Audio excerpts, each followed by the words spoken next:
पक्षी निरीक्षण करताना काय पाहायचं असतं?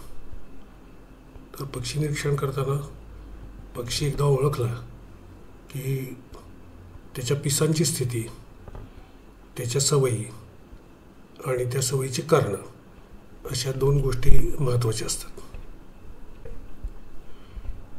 इथं तुम्हाला लिटिल रिंग्ड प्लोव्हर दिसतोय.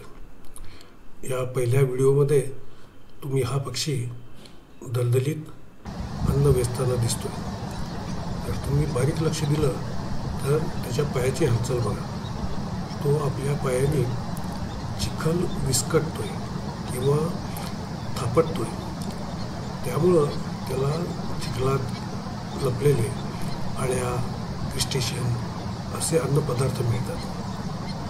आता ही सवय त्याची तो चिखलात अन्न घेतोय म्हणून आपल्याला दिसते.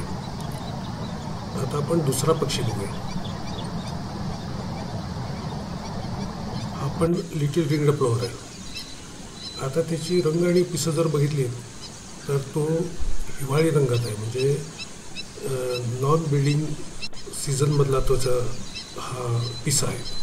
त्यामुळे तुम्हाला तो डोळ्याभोवतीची लिटिल रिंग दिसणार नाही, कापावरचा पांढरा रंग दिसणार नाही वगैरे. आणि हा अन्न कुठे घेतोय तर हा अन्न घेतोय पाण्यातल्या खडकावर. आता खडकावर जे अन्न घेताना त्याला ते खडक चाचपून किवचायची काही गरज नाही, कारण तो खडक आहे. तर इथं तो पक्षी ती सवय वापरताना दिसत नाही. अशा महत्त्वाच्या गोष्टी आपल्याला पक्ष्यांचे निरीक्षण करावं लागतं आणि तरच ते पक्षी निरीक्षण होतं.